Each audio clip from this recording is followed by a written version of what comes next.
Bong, Kush, the pot of green. Sweet Aunt Mary Jane has been around for more than 5,000 years and is responsible for more hilarious, weird, and shocking stories than those that have ever been shared during the joint times humanity must have enjoyed. How did Kush, which is known for calming people down, become the cause of multiple wars over the centuries? How did weed create a cult of stealthy cutthroats? And if you're bored of edibles, where do you have to go to get a delicious weed smoothie? It's high time we answer all your dang questions and more. Welcome to Nutty Productions. This is a dopey history of weed. Now, we're sure you must be well aware of what weed is, but here's a summary for those who may be misinformed. Lady Mary Jane is a psychoactive component derived from the cannabis plant. This ancient plant has had a relationship for thousands of years with mankind and has been used for agricultural, medicinal, and spiritual purposes. There's evidence of cannabis seeds being used as food around the Mediterranean Sea and hemp being used for its oil in the production of clothing, paper, and most importantly, ropes that are still in use to this day.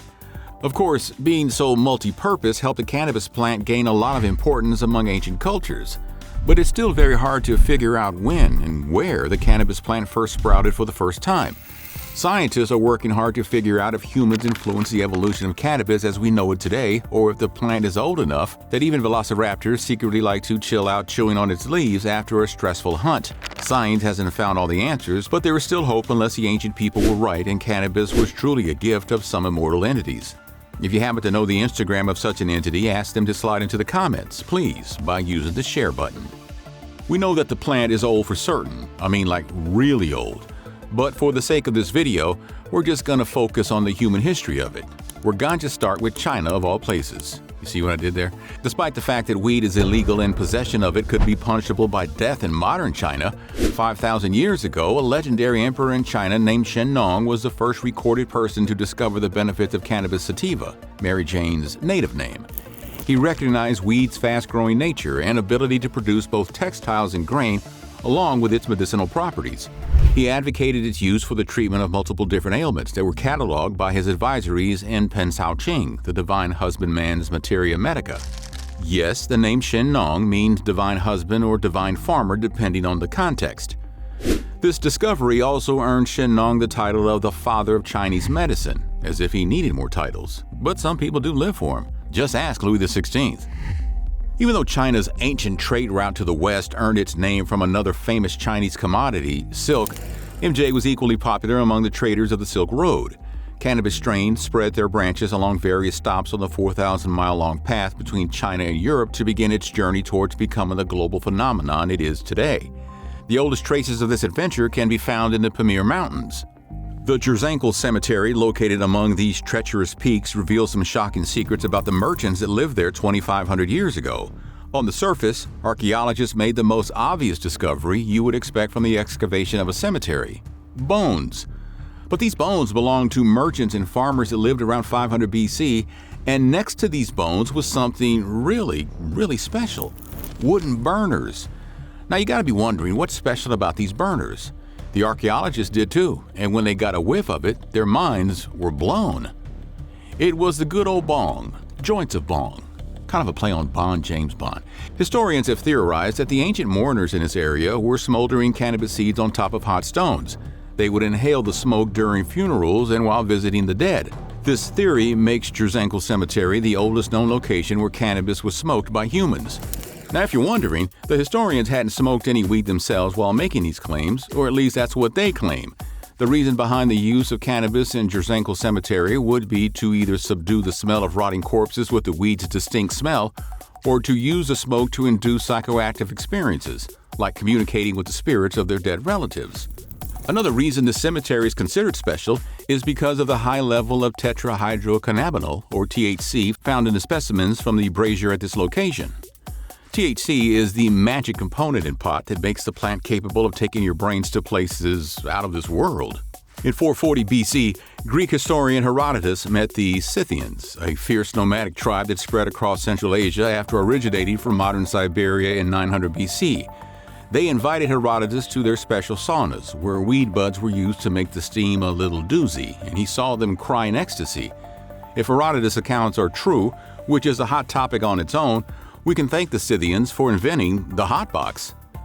But it is a fact that weed has been an integral part of ceremonies, rituals, traditions, and festivals for centuries.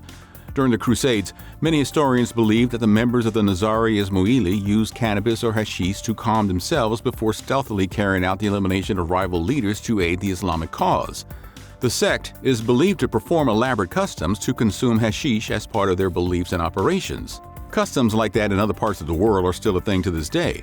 Like millions of Hindus in northern India, Nepal, and Bhutan like to enjoy an ice-chilled and spicy glass of tendai spiked with pot on the occasion of the colorful festival of Holi and the holiday dedicated to the birthday of god Shiva, Mahashivratri. The milk-based beverage contains a high dose of ground nuts, cinnamon, saffron, rose petals, and turmeric.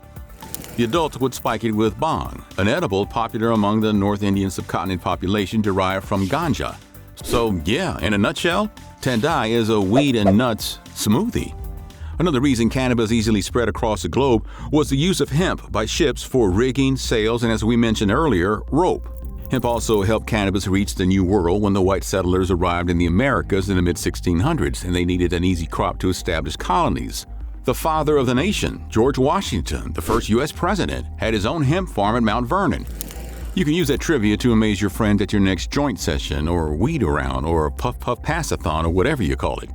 Are alarmingly on the increase in use among our young people.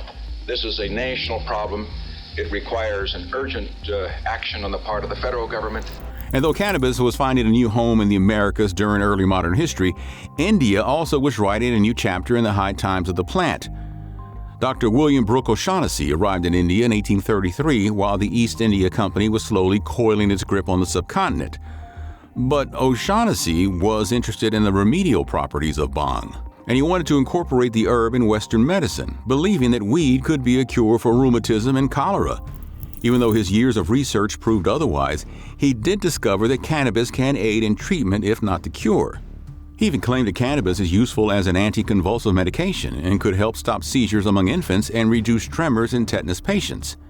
That's where cannabis indica comes into the picture. Cannabis indica was a new strain discovered in the 19th century. We now call it ganja.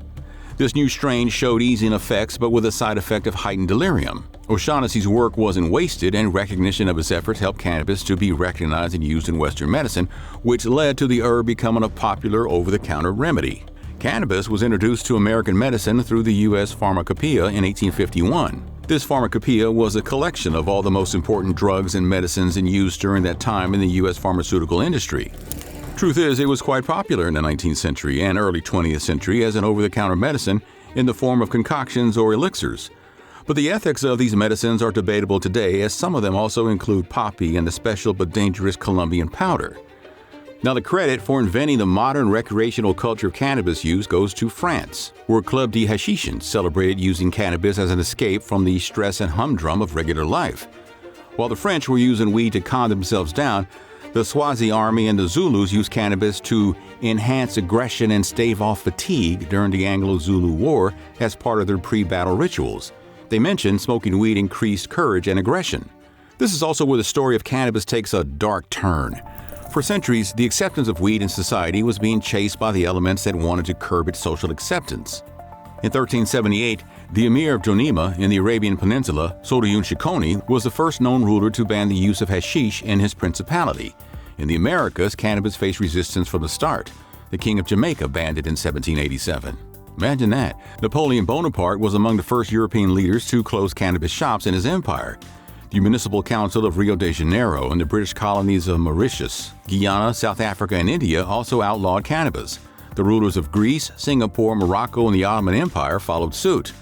Now, around the time of the First World War, tensions were rising in the U.S. While the U.S. had no intention of joining the war in Europe at that time, Congress launched an offensive on a different front. The passing of the Harrison Narcotics Act of 1914 was the first significant blow to the acceptability of cannabis in American society. The act outlawed the dispensing of opioids without prescriptions and required all narcotic manufacturers and distributors to be registered with the U.S. Treasury Department. Not long after, morphine, Colombian powder, Chinese H, and other hard substances were completely prohibited by federal law. Everyone knew cannabis was next in line for prohibition.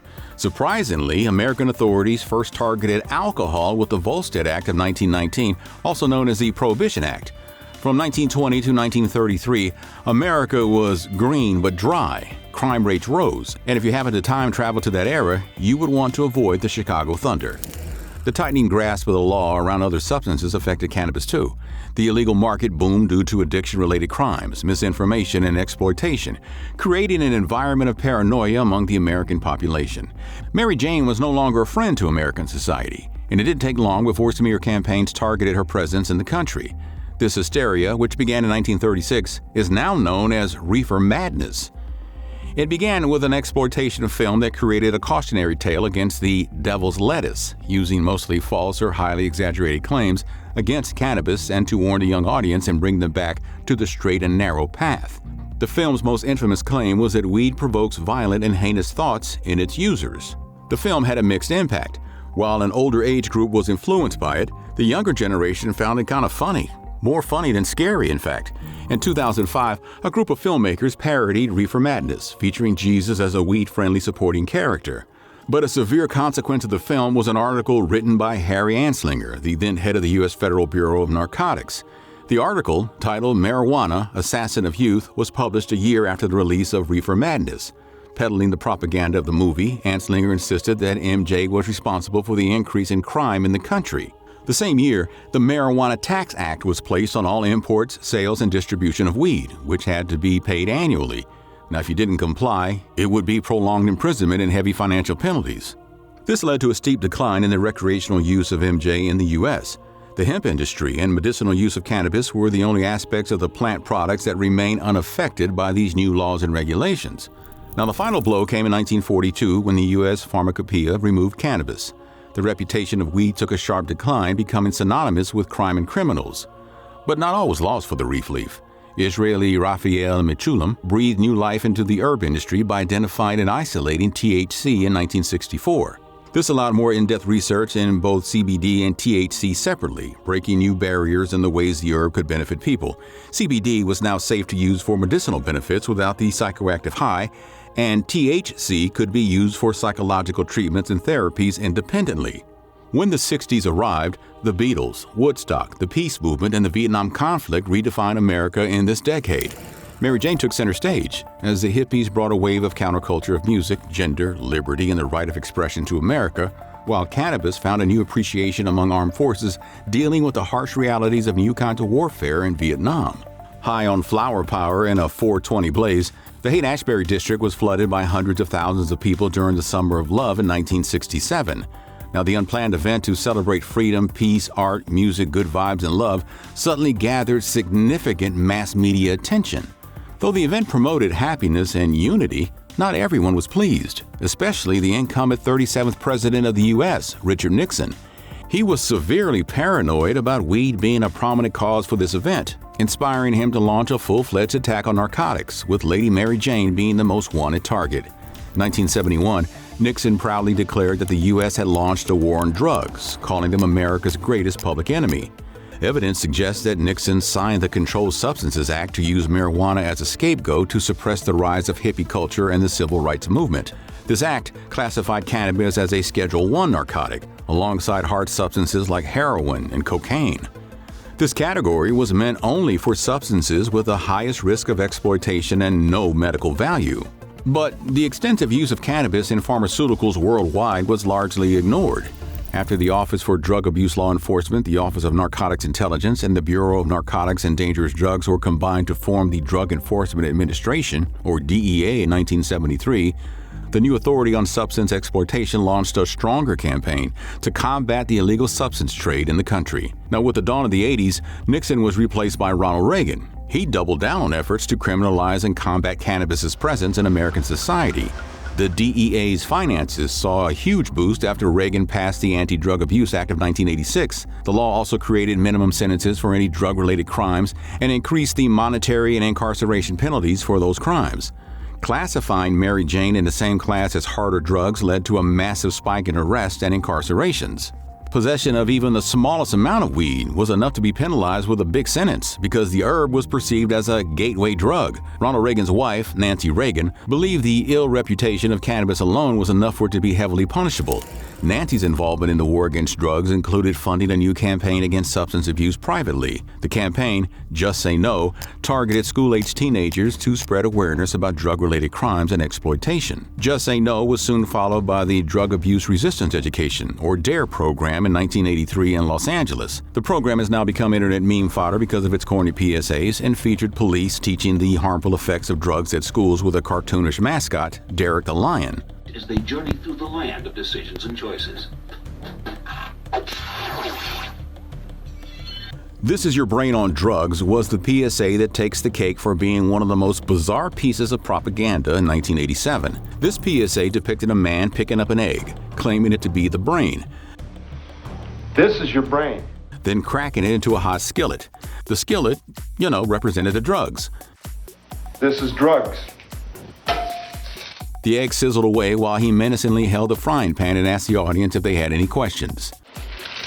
Any questions? Even today, this ridiculously so bad it's good clip lives on in the endless feeds of TikToks.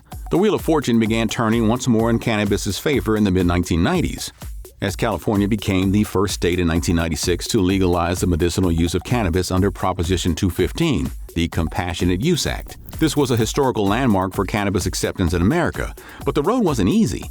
The bill would have passed in 1995 if it wasn't vetoed by Pete Wilson, the then governor of California. So to make the change happen, the advocates of the bill took it to the public, where the bill achieved popular success. In 2000, the Netherlands legalized medical use of weed nationwide, and Canada soon followed in 2001. In the next 12 years, Austria, Uruguay, Italy, Romania, the Czech Republic, and France also legalized medical use of cannabis, and since then, the number of countries doing the same has only grown. Now, we could make a whole video about listing countries and regions that have legalized weed in recent years, but we got a lot more to get to. So let's move on to the cultural impact, because it's a fact that movies featuring blazing culture have existed since the 60s. Easy Rider and Cheech and Chong's Up in Smoke are seen as cult classics today. But as weed legalization began in the 90s, so did the rise of stoner comedies. Dude, Where's My Car, Harold and Kumar movies, and The Big Lebowski help improve weed's reputation. Weed also regained social acceptance thanks to Dr. Dre's iconic album, The Chronic. And we all know how weed is a huge part of Snoop Dogg's personality and music, as well as his contribution to the movement of legalizing recreational cannabis. Smoke Weed Every Day by Snoop is still one of the world's beloved stoner anthems despite being 23 years old. Snoop Dogg created Leafs in 2015. That's a company that sells its own Snoop Dogg branded cannabis strains and edibles. Now, the world has come far from the days of Nixon, when the world's most influential country went on a war against an herb, to selling recreational products made of that herb openly in certain states like Colorado and Washington, which legalized recreational weed in 2012. But pot still has a long way to go in the U.S., despite 38 U.S. states, 3 territories, and the District of Columbia allowing the free use of medical cannabis. Now, the drug is still considered forbidden on a federal level. The Rohrabacher-Farr Amendment, first passed in 2014, prohibits federal prosecution of individuals complying with state medical cannabis laws. The recreational use of cannabis has now been legalized in 24 states, 3 U.S. territories, and D.C. Another 7 states have decriminalized its use. Uruguay got the medal for being the first country to fully legalize weed in 2013 for medical and recreational use.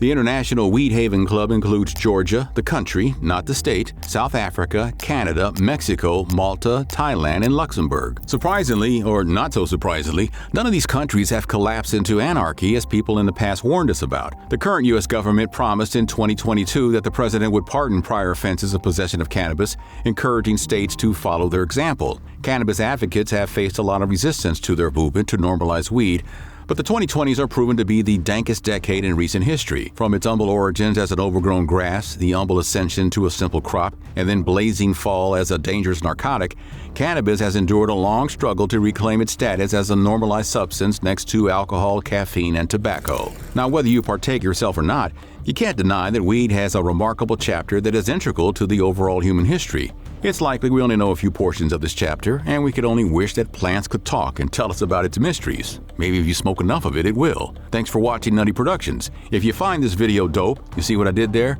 Hit that like and subscribe button.